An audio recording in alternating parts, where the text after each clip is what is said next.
Estamos aquí con el embajador Willy Cochés, un gran amigo de HRF, un gran amigo mío también, a partir de la historia que voy a contar en este momento. En el año 2000, en el año 2012, a lo largo del 2012, desde el 2011, ¿no? Que comenzó su... 2009.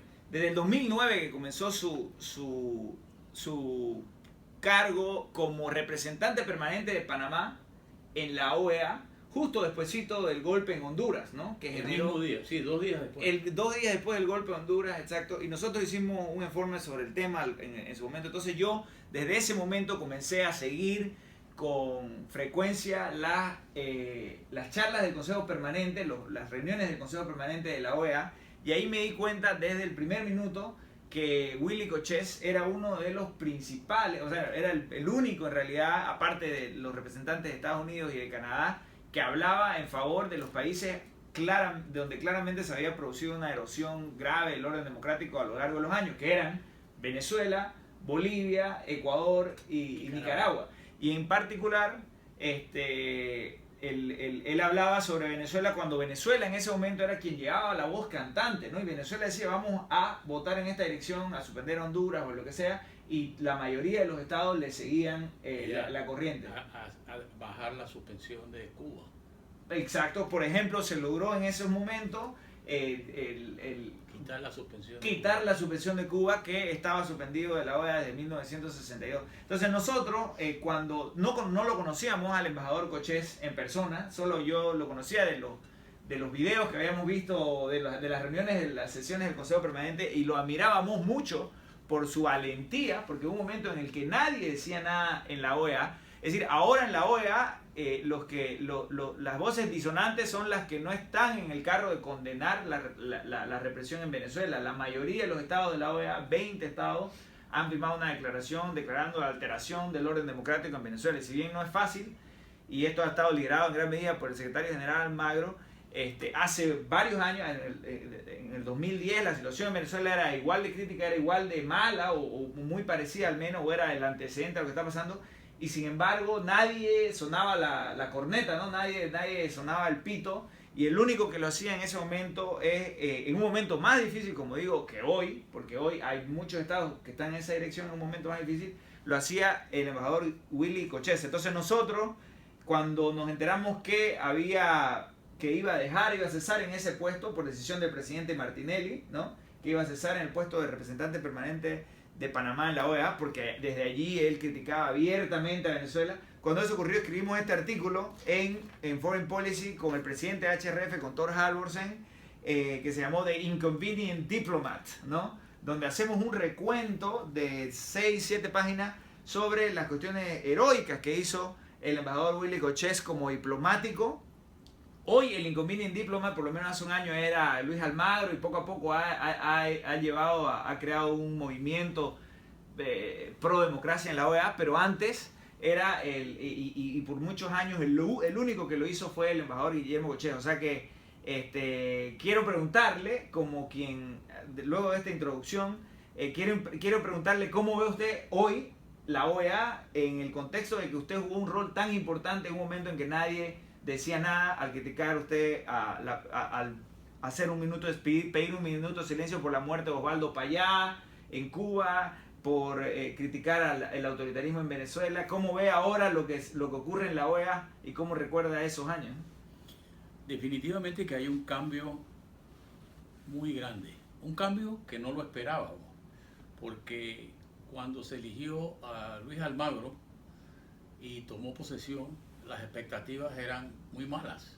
Venía de un gobierno de izquierda, beneficiado por Chávez, había sido canciller, los venezolanos estaban muy entusiasmados con él porque había visitado la tumba donde supuestamente está enterrado Chávez, en el cuartel de la montaña en Caracas.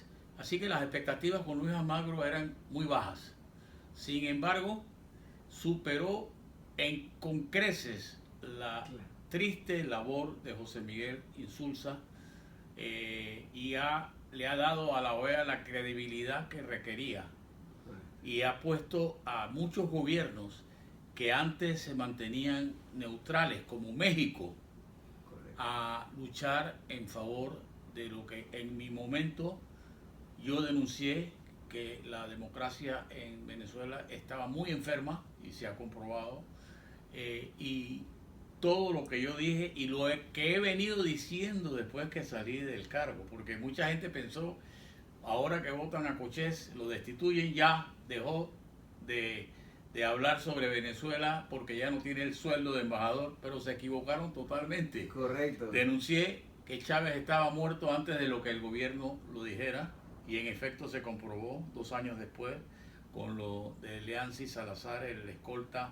de Chávez y de Diosdado Cabello, que había muerto el 30 de diciembre. Wow. Denuncié que Maduro era colombiano, me ganó el mote de que yo era un demente. Ajá. Y he denunciado todo lo que pasa en Venezuela hasta el punto de lo que estamos hoy en día, con una violencia sin límites, unas violaciones a los derechos humanos que podrían ser causantes de la Corte Internacional de la Haya, como por ejemplo el tirar desde un helicóptero bombas lacrimógenas. En esta semana que ya van 4 muertos y cientos de heridos y muchos detenidos como consecuencia de la protesta, y que ya no es solamente el secretario general el que lo dice la Iglesia Católica, lo dice la Unión Europea, lo dice muchísimas organizaciones de derechos humanos que están viviendo una dictadura, como lo dijo el recién nombrado y amigo mío, Cardenal Baltasar Porras. Willy, ¿de dónde sacó la solvencia ahí moral, la brújula moral para en un momento tan difícil cuando nadie, que no era nada? Yo que veía esas reuniones, o sea, la veía online, ¿no? En internet, las transmisiones en vivo del Consejo Permanente de la OEA, aparte de las traducciones del inglés de Estados Unidos y de Canadá, que hablaban con firmeza en relación a Venezuela, el resto de los países de América Latina, incluidos países grandes, líderes y democráticos, que no eran países autoritarios como Brasil, o sea, un país corrupto, pero no era autoritario, o sea, no era un gobierno que metía preso a la oposición, que cerraba medios de comunicación, y sin embargo Uruguay, y todos votaban al unísono, cerraban filas a favor del chavismo. Entonces, en ese momento, ¿cómo hizo usted? ¿De dónde sacó la convicción tal vez de su pasado como preso político en algún momento bajo la dictadura de Noriega, de su actividad política? ¿De dónde sacó usted, al llegar a la OEA, a la edad que llegó, en el momento que llegó, la solvencia moral? Porque no era tengo entendido, una instructiva del gobierno ir contra Venezuela, sino era una contra el chavismo, digamos. Era una determinación propia. Bueno, en primer lugar te corrijo. Canadá a veces y Estados Unidos casi nunca se pronunciaban sobre Venezuela, porque ellos tenían la idea de que en Venezuela había que dejar que ellos se desgastaran solos. Mi convencimiento sobre mi lucha sobre los derechos humanos es una cosa que viene desde que yo entro a militar en política cuando tenía 20 años. A los 21 años fui detenido. Fui a la cárcel Modelo, que era la cárcel más peligrosa que había en Panamá. En el correr de mi vida y mi actividad política, que me llevó a aspirar a un puesto en el Consejo Municipal, a ser 2 veces diputado, a ser secretario general en los tiempos de la dictadura del Partido Demócrata Cristiano, y a participar mucho a nivel internacional. Los demócratas cristianos tenían un instituto de formación en Caracas, y ahí yo conozco a todos los líderes de la democracia cristiana, algunos bolivianos, algunos uruguayos, muchísima gente, pero sobre todo a los demócratas cristianos de Venezuela, y al presidente Duarte, que había sido depuesto en 1900, le habían robado las elecciones en 1972, y a ellos lo conocía porque él había sido alcalde de San Salvador, y él lo exilian en Venezuela. Yo regreso con él en el avión que le presta el gobierno de Venezuela cuando él regresa a El Salvador. Yo arribé con él de su exilio. O sea, era una cuestión de formación. Yo no creo que el presidente Martinelli, ni en ese momento el canciller Varela, que hoy es el presidente, sentían mayor apoyo hacia Venezuela por su tradición, su background de empresario, etcétera, ellos no podían estar de acuerdo con un gobierno izquierdista. Eso me dio a mí cierta libertad para ir ganando espacio y que nadie me llamara la atención. El gobierno de Venezuela protestó más de una vez de lo que yo decía, pero controles, embajador, no exagere tanto, y ahí va. Hasta el día que me dieron la orden, el 16 de enero de 2013, que no hablara ese día. Digo, pero ¿por qué no voy a hablar ese día? Ah, no, es que el gobierno de Estados Unidos no quiere meterse con Venezuela. Digo, ¿y acaso ellos son mis jefes? Y le dije al presidente, hablo, asumo las consecuencias. Y la consecuencia fue que al día siguiente me destituyeron como embajador. Wow. Esa fue la situación. ¿Y cuál era, qué era lo que se estaba discutiendo ese día que yo no recuerdo? ¿Era algo sobre la Comisión Interamericana de Derechos Humanos? Ese día, 16 de enero de 2013, había tocado asumir la presidencia a Hugo Chávez el 10 de enero, en su tercera elección, su tercera reelección. Sin embargo, quizás ese día ya Chávez estaba muerto y no sabían qué hacer. Entonces inventan una sentencia del Tribunal Supremo de Justicia que dice que puede asumir el vicepresidente, una cuestión totalmente absurda. Y el secretario general de la OEA dice, no hay ningún problema, está bien, ya hay una sentencia del Tribunal Supremo de Justicia, a sabiendas que era un tribunal totalmente dependiente del Ejecutivo, y sin que nadie le hubiera preguntado, él avaló esa decisión, y ahí empieza una especie de guerra conmigo, que yo la llevo ese día al Consejo Permanente, planteando que lo que había en Venezuela era una situación sumamente irregular y que posteriormente se comprobó, porque Maduro asumió la presidencia sin tener derecho. Maduro fue a unas elecciones sin haberse separado de su cargo, se quedó en el cargo que debió haberle pertenecido al presidente de la Asamblea Legislativa de acuerdo en la Asamblea, de acuerdo a la Constitución, y fue a unas elecciones que se las robó. Entonces había una serie de situaciones que se fueron empeorando hasta lo que vemos hoy en día. Y nadie pensaba impugnar esa situación. Nadie, el único que llamó la atención fui yo. Creo que fue la primera vez en un organismo internacional que alguien le puso el dedo a la llaga al problema venezolano. Correcto. Y que me imagino, porque yo tuve la suerte recientemente por un viaje igual de HRF, en ocasión de la asamblea de la OEA del año pasado en República Dominicana, tuve la suerte de decir unas palabras ahí de introducción a un evento en el que iba a hablar el secretario general Almagro, o sea que él estaba en la testera. Y muy rápidamente le dije algo que ya se lo he dicho a usted antes y que lo mencionamos de alguna manera en este artículo, que es que la gente que en momentos de dificultad le pone el hombro a pueblos que están luchando por la democracia como el pueblo venezolano, es gente que sin duda los monumentos y las calles y avenidas de Venezuela, de la Venezuela democrática del futuro, van a tener reconocimientos abiertos a personas como usted, que jugó un rol solitario de Quijote en un momento importante de la historia, y ahora el secretario general Almagro, seguramente que van a ser reconocidos. ¿Cómo usted ha sentido ese aprecio del pueblo venezolano desde que usted les dio el hombro en su lucha por la democracia ya desde hace muchos años? De diversas maneras. Una de ellas es la cantidad de seguidores que tengo en Twitter, 343,000. Claro, la mayoría o gran cantidad de venezolanos.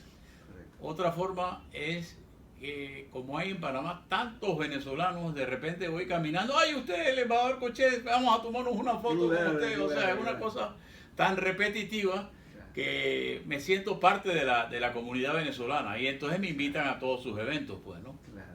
No, y históricamente hasta son parte de la Gran Colombia, ¿no? Claro, o sea, Venezuela, o sea, así eran el mismo país durante algún exactamente, tiempo. Sí. Claro, y en América Latina en general, ¿no? Antes de independizar también éramos España, éramos el reino de España. Exactamente. Entonces, y los principios por la libertad y por la democracia, incluso España, que era una monarquía, digamos, ¿no? Que no tenía un nivel de poder, incluso España eventualmente también tuvo una constitución, un régimen constitucional no monárquico, no absolutista, aunque vivió una dictadura en el siglo XX, pero es común, me refiero que es común a todas las personas que hablamos español, digamos, en el mundo, las luchas por los derechos humanos, la libertad, la democracia. Entonces, ahora en América Latina, lastimosamente, tenemos, en nuestra opinión de HRF, vemos que Cuba obviamente es una dictadura completa, Venezuela ya es una dictadura, Bolivia, Nicaragua y Ecuador los vemos como autoritarismos competitivos que no llegan al nivel de dictadura pura y dura, pero que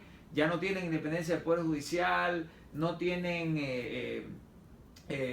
medios independientes porque o los han comprado y tienen medios pseudo paraestatales que le llaman, o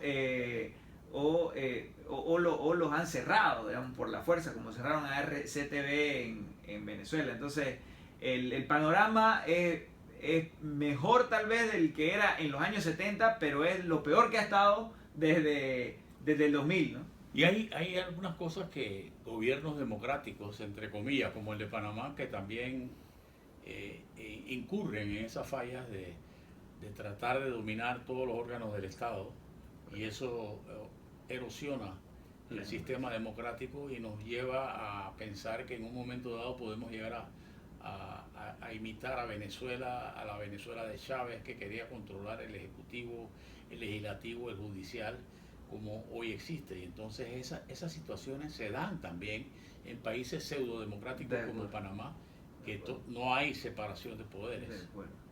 De acuerdo. Para cerrar, Willy, ¿por qué no le da un mensaje a sus 300 y tantos mil seguidores en Twitter en general, al pueblo venezolano, un mensaje de apoyo en estos momentos en que está en las calles? En este momento el pueblo venezolano está en las calles por los cientos de miles, millones de personas marchando para tratar de doblarle la muñeca para que el régimen dictatorial allí llame a elecciones. ¿Qué le dice a ese pueblo? Lo que ocurrió hace 2 o 3 días en el desfile militar de San Félix, cuando Maduro tuvo que salir huyendo de un evento porque le tiraron hasta huevos en la cara, refleja que ya el pueblo venezolano se hartó de la dictadura, se hartó de que abusen de ellos y que está dispuesto a dar su vida por lograr un sistema democrático nuevo, un sistema democrático inclusivo, que no solamente le resuelva los problemas que en la actualidad tiene en materia política, sino que les dé una visión de futuro que con un régimen como el que tienen no existe. Y en la medida que los venezolanos sigan en las calles, en la medida que sigan reclamando justicia y libertad, en la misma medida que van a lograr un apoyo más sustancial de todos nuestros países. Creo que lo que está haciendo América Latina de aislar diplomáticamente a Nicolás Maduro, junto con países de Europa también, junto con la Organización de Estados Americanos, con la Organización de Naciones Unidas, es positivo para lograr ese cambio que creo que podrá darse en los próximos días o semanas. Mil gracias, Willy, mil gracias. Un honor estar contigo. Gracias.